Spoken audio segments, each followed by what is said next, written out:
and in some cases, not for us, but a lot of other places, those archived records could be on microfiche. When was the last time you saw a microfiche? So, yeah, if it was something like that, yeah, then you have to pay a little extra, but that's not the case here. Ma'am? What type of records can they request? Are they allowed to request? It's probably easier to say what you can't request, which is personal information. Well, we know that, but they might not know how to request it or what to ask for. I would just recommend that anybody who wants to utilize the provisions of the Open Records Act, you can pull it up online, you can read through it, you can see what's allowed and what's not allowed, what the timetables are and so forth, what your expectations should be in making the requests and what you need to include in your request.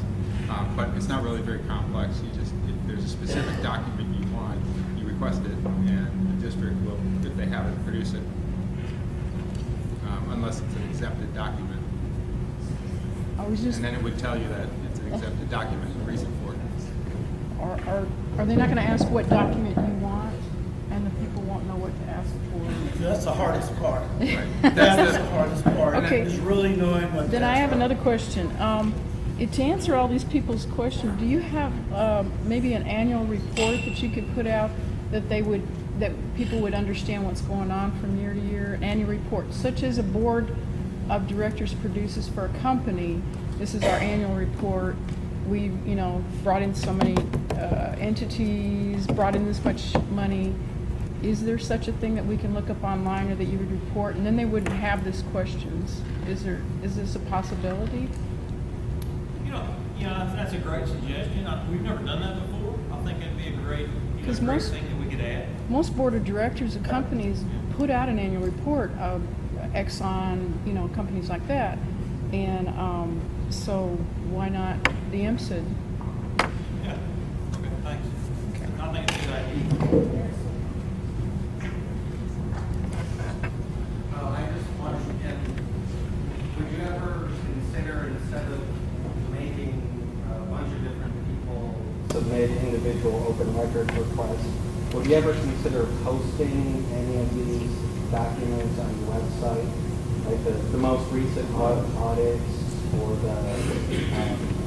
the Perryman study, or just any of these kind of major things that most people are probably interested in?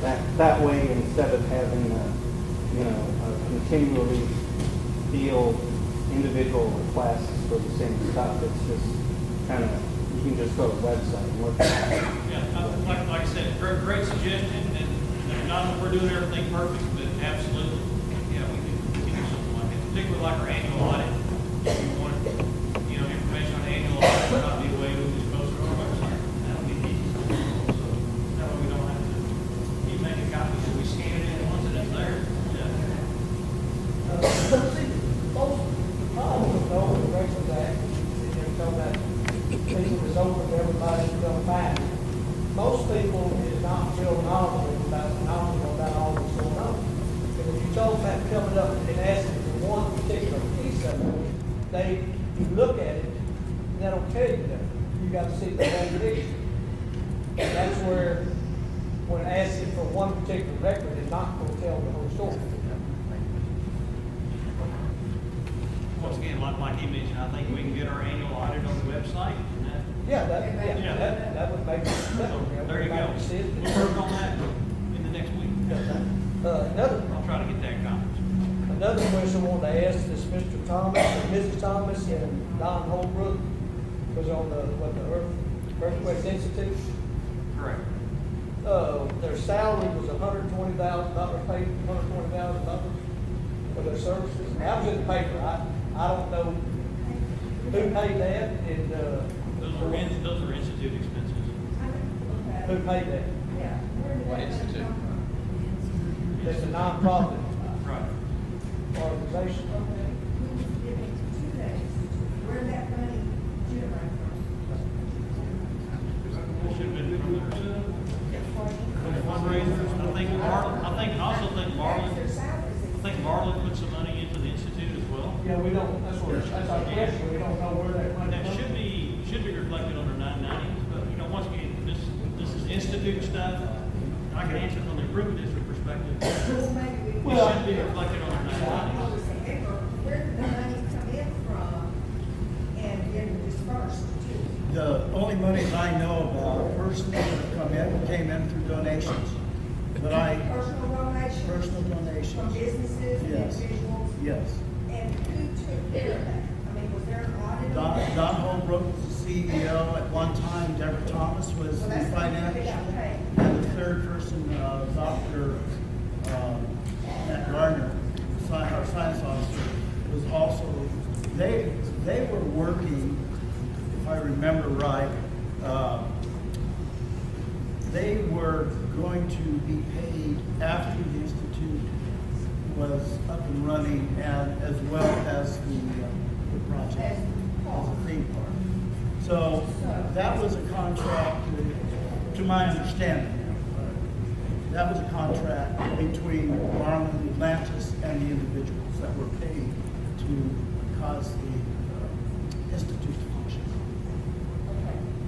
So you just being a member, you just didn't know the runnings of things? No, because I didn't run it. I mean, that's why So you we. didn't understand any of that or how? Well, I probably understood a lot of it, but we're talking about several years of, and meetings that were quite infrequent, and oftentimes they were telephonic meetings. But there is supposed to be another institute if the Yes. park's put in. Yes. So I Well- don't think it's gonna be the same thing and then nobody knows. Well, I would hope, and I expect it to be the same thing, because I think it's integral to the project itself. It may be the heartbeat of it. I know kids aren't gonna really want to go there to make science projects. We do understand that, but we want them to have the opportunity to get really excited about some of the projects that they can get involved with and give ownership into it. Also, again, I see it as a tremendous opportunity to partnership with our colleges, to get closer to our colleges and maybe bring some of their brilliance to our schools also. Sir? I understand this park thing was presented to another city down south. And they said no, they didn't want it because they checked into it and the people were completely scam artists. Never heard of that. Like, you talking about Jasper, they come out and take. Yeah, okay, that's north, I'm sorry. Yeah. No, I knew, East. yeah, Jasper.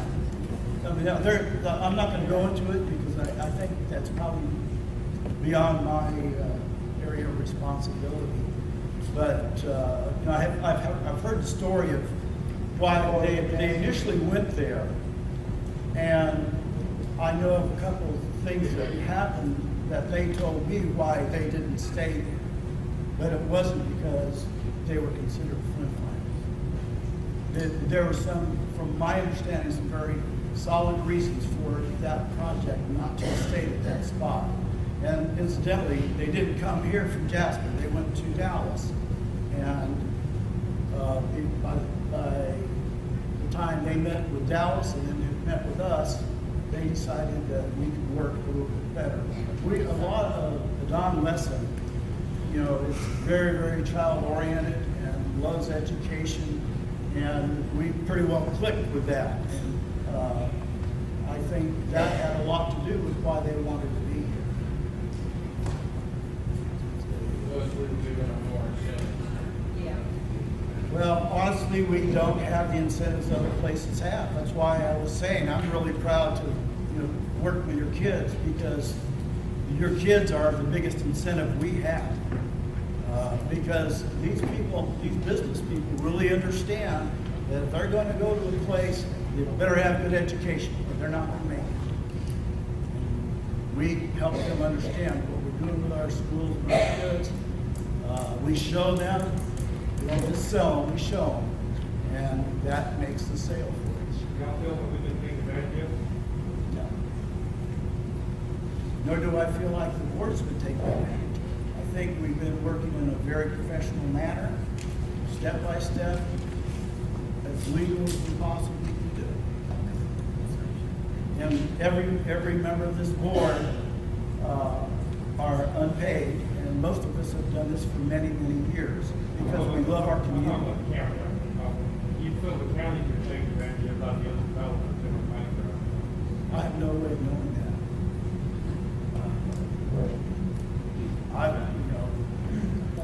The commissioner's here somewhere. Was he out?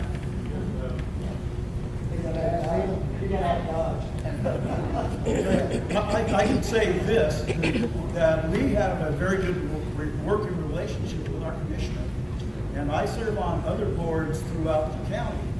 And I know our commissioner is highly respected there too, both South County and Conroe. Sir? Yes, sir. From what I understood, the original property sold for approximately $4.5 million. You know, but, so Hillcrest Bank is owed $21 million. Our improvement district is $8 million plus whatever tax there. And I'm trying to figure out what happened, the extra money. I mean, we're not talking $1 million or $2 million, we're talking a lot of money gone. This property all of a sudden, $10 million. Where did the money go? I mean, Hillcrest Bank is owed $21 million. I think it would really be more of a question for, John Marlin and their group. I know that, in regards to anytime you take equity out of a project, if they've got an appraised value and the bank is willing to lend you money, you're gonna go get it. And I'd like some of that. And obviously that's what our developer did. And if the bank, the bank made him a loan, they had more than just, earthquake in regards to their development plans. So Basically, what Hillcrest thought was interest in the property for their $21 million. yeah, Hillcrest obviously made some bad decisions. They extended way too much credit on the project. So that's where they are. And today, that's probably why they're not happy. They made some poor decisions, and that's where they are. Back? Whoever's made bad decisions, can you think that maybe y'all made a bad decision by not checking these people out more thoroughly, they're checking out their assets, their track record, what they owe, everything. I mean, they didn't just go bankrupt because them said bringing them in here. They went bankrupt for many other reasons. None of that was checked. The secured loans that other people have against them, they'll get their money. But nothing was secured with them said, the district was handed over. They're not the only ones who made some bad decisions here. Well, I don't necessarily agree with that, and that's fine. But at the same time, I think we did make some good decisions to keep the project here. I think we did make some good decisions to ensure that the project moves forward. It's easy to throw your hands up and say, golly gosh, we really tried, but we just couldn't do it. That's the easy thing to do. I think that we're going down a more difficult road of figuring out how to ensure the project gets on the ground. As far as the vetting process, I'll finish up. As far as the vetting process in regards to looking at our developer, when they started out with the project, absolutely, we did check into the background. We met with them several times, and they were a well-respected developer, not only in Houston, but also in Texas. But as the market changes, so do financials for developers. And obviously, just as a lot of businesses, their business got caught up in the downturn, just as a lot of other people did too. So that was a situation they found themselves in. And at the same time, our agreement with them was back in 2006. So from that point forward, obviously we all know the market and the economic condition in the whole country deteriorated. And that impacted their business model as well. Did we not continue giving them money even after 2006? Did we not continue this funding process, this incentive program with them? We didn't. Was it stopped when when everything went down, when business started going sour? Or was there not more money funded? Well, obviously there was. In drawing down the bond proceeds, that was in 2009. And once again, continuing with the project, do we want to continue this and make sure it gets to East Montgomery County? The easy thing to do was say no, we want it to go somewhere else. And that's not the decision our board made. We want to bring this project to East Montgomery County and ensure it gets here to help with economic viability and ensure that there's a great project to come to our district. And once again, we're going to continue to move forward and make sure that this thing happens. You're going to ensure us that sure us is a better way to put it, that this is going to be here.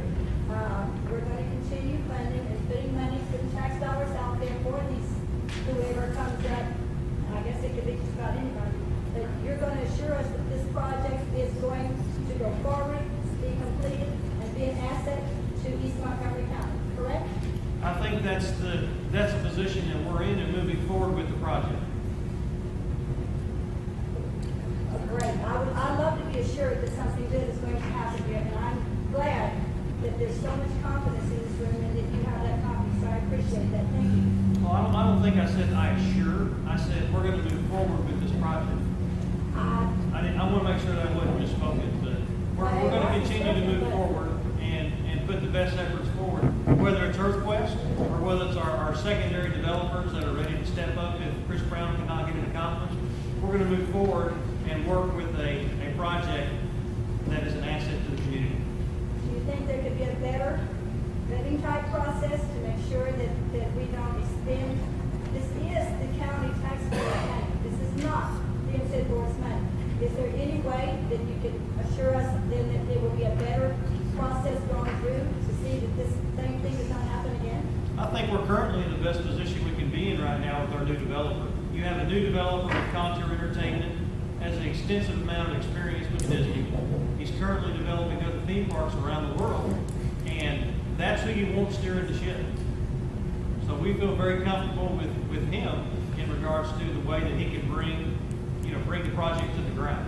I'm a little ignorant of this chain of events, but were they in the picture before the EarthQuest people started going down, or were they found after that? What time period did we find these new people? And how did we come up with them? Contour Entertainment has always visited with us in the event the project gets in trouble. They would be willing to step up and take on the role as developer. Their previous role was designer. They have designed the entire layout of the park. All the pictures you look at are renderings from Contour Entertainment. This is Simon Brothers. Are we paying them for this now, or are they doing this on their own? They are currently taking care of the project themselves. And in the future, will they take care of the process of funding themselves, or will we do that? No, as I mentioned earlier, in our agreement with Contour, once he receives funding, one of the first things that we're looking at is our bond proceeds being paid off. Once he receives funding, private funding, his own funding, That's correct. not through IMSEC. Correct. That is correct. Yes. Thank you. Catherine Pearson. I've been in East Montgomery County for over 30 years. And I can remember before we had a Chamber of Commerce. I can remember when legislation was passed to create Hempstead. I can remember the promise that it had been to make this side of Montgomery County competitive with Woodlands. And to me, Hempstead represents promise. It also represents calculated risk. I don't know of anything in this world that is guaranteed 100%. But I do have faith in our board members and Frank McCray as honest people to make good, educated, calculated risk for this community. Our future is our gifts, and a development like EarthQuest will bring in family-oriented programs, things to keep our kids busy, educational programs, and if you think about the development that will take place in this community so that we don't look like what we see when we go out on 59 or we go out other parts of the south part of Houston, and you have many different businesses that are not family-oriented. So to me, this project really represents the biggest promise that this side of the county has ever seen. And I applaud your guts for sticking with this and making it happen, but we do expect it to happen. Thank you.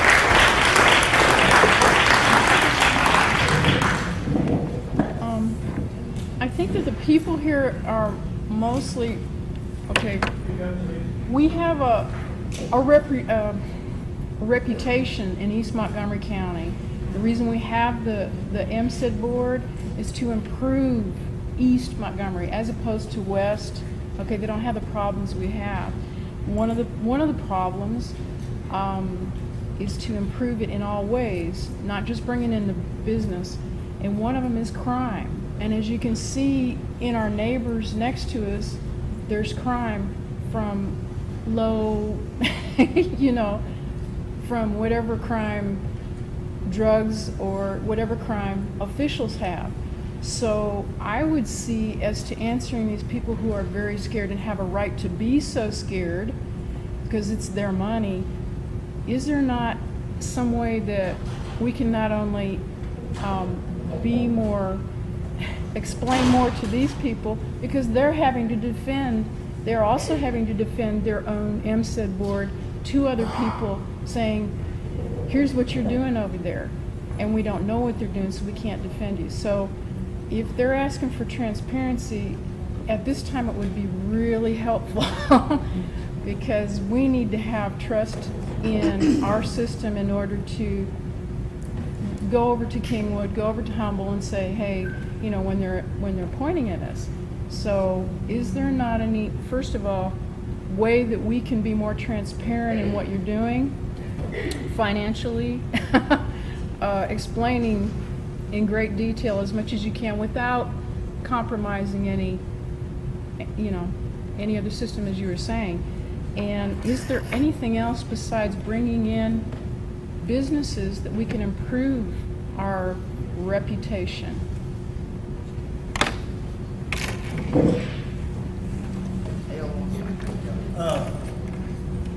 Finish, please, Leon. One of the things we haven't talked about is our efforts for public safety. We have been helping all of our police department, constable, sheriff, the ones that work here.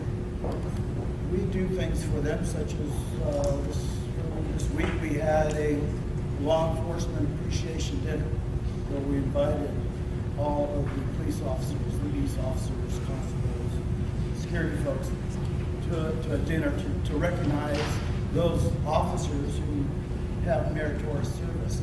That's just an example, but we haven't talked about the computers, the communications devices, the safety vests, the number of things that we have provided for our public safety officials to keep them on the road functioning and safe. And which something that a lot of people don't really know. It's very, very difficult right now with the changing technology, the rapid change of technology. The police radios, the firemen's radios don't communicate with each other, and as soon as they get everything updated, something changes, and here we go again. So we've been very active helping our police officers that way. We fund Lenore's fire department. We help with Porter and Katie's fire department. So there's a number of things we do. I think everyone here knows we scholarship every student. Now, when I say that helped me, just the ones who went to Splendora or Porter Buchanan. I'm talking about kids who went to home schools, kids who graduated with a GED, anybody that wanted to go forward and get to advance their educational objectives, whether it's